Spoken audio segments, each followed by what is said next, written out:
You know, I'm glad we live in this era of spellbinding special effects. Sure, some movies have a tendency to lean too heavily into them, so you're just watching jagged metal tumbling about whilst the bridge from Full House gets hit by a tidal wave.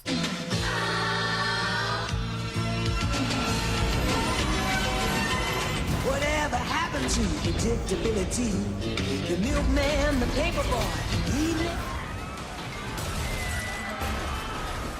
But when used correctly, CGI can enhance storytelling and help immerse you into the world. But sometimes it's used for reasons so ridiculous, it makes you question your own existence and reality itself. Like the world we live in is some kind of complex simulation designed specifically to test how far you can be pushed before you realize that everything around you is a lie. Yes, I'm referring specifically to Warner Brothers digitally removing Henry Cavill's mustache for Justice League, because apparently it's so vital to his role in Mission Impossible that he cannot be without it. Is this really where we're at? I mean, surely it's easier to CGI on a mustache than it is to remove one, though I bet it comes down to a Warner Brothers Paramount mustache measuring competition. Plus, it's great for Mission Impossible. You can market that movie as having the most important mustache in cinematic history. So in the spirit of dumb CGI moments, let's talk about some. 6, in fact, or 5.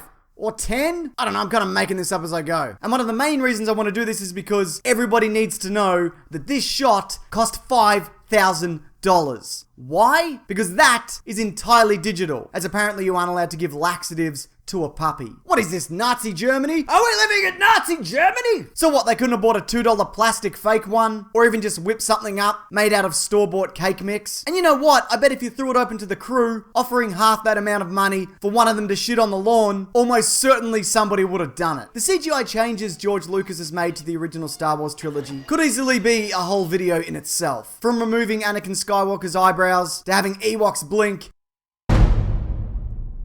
it's a mess. But I want to talk about Revenge of the Sith. This moment here, the birth of Darth Vader. A powerful cinematic moment, allegedly, where we first see Anakin Skywalker's complete transformation. However, this looks slightly different than when it was originally shot, because initially his arms were pinned up high before being CGI lowered at Lucas's request in the final film. And how is it that we know this? Because it's in the original trailer. They even went so far as to digitally alter him bursting out of his restraints from waist level, and although you can't really tell, that's why he raises his hands up. It's dumb and pointless, and it adds nothing to the scene. If there's one thing that sticks out to me more than anything else, it's early attempts at CGI people, and also late attempts at CGI people. But look, Superman Returns gave it a go, and I remember at the time thinking, oof, that's a bit rough. But the first time I remember really noticing it was in Spider-Man 2. For shots like this, I just think, just film the guy, just film the actual guy in CGI in the water. I mean, I get when he's at a distance, jumping around on a speeding train, then yeah,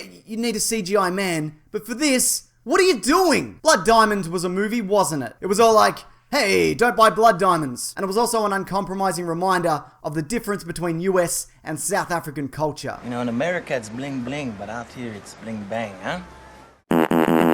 It also CGI'd in a tear onto Jennifer Connelly's face in this scene. Now, I don't hate this. I certainly didn't notice it at the time, but it does beg the question, why? I mean, it's already apparent that she's sad. She looks very sad. This, though, caused a minor controversy at the time because some people thought it took away from an actor's performance, with one filmmaker quoted as saying, anonymously, "Acting is all about honesty, but something like this makes what you see on screen a dishonest moment." Wait. So, acting is about honesty? Because my understanding was, acting revolves around a person pretending to be a different person. Star Trek 2009 had a lot of special effects. Some may even say packed with dishonest moments in terms of realistic space exploration. But one bit that blows my mind is this. See that salt? Entirely CGI. I feel like I'm sounding like a bit of a broken record here, but this is ridiculous and pointless, right? I don't really have anything else to say except just use real salt. What is this, saltless Nazi Germany? Skyfall was and still is a movie, isn't and wasn't it? Considered by many to be one of the best Bond films of all time, it also apparently has one of the biggest continuity blunders in cinematic history, involving a Komodo dragon, a gun, and a pair of leather gloves. So Skyfall was apparently a very stressful movie to make. Studio expectations, coupled with the franchise needing a win after Quantum of Solace, meant that everyone was in a real tizzy. So one day Daniel Craig decides to treat himself to a lovely pair of leather gloves. And he likes these gloves so much, he asks director Sam Mendes if he can wear them in a scene. And Mendes says, you know what?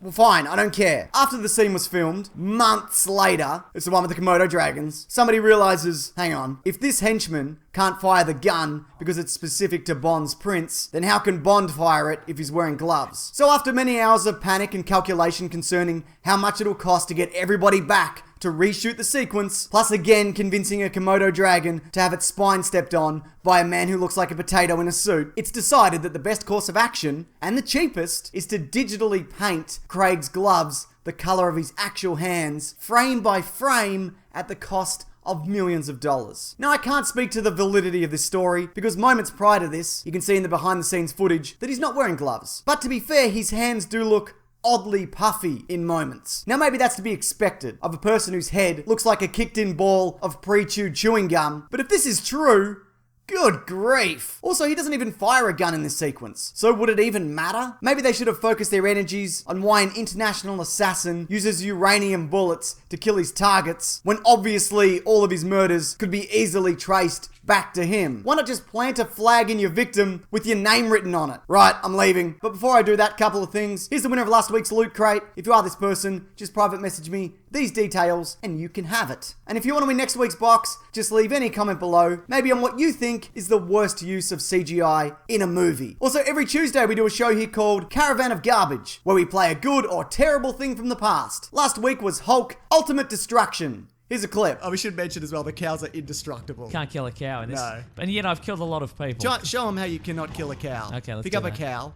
Yes. Uh-oh, he knows. Or she. That's right. Bam!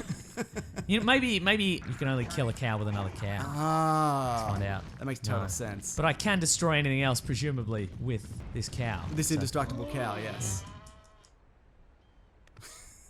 Well, that was a little bit of an anticlimax. Throwing this at a bloody...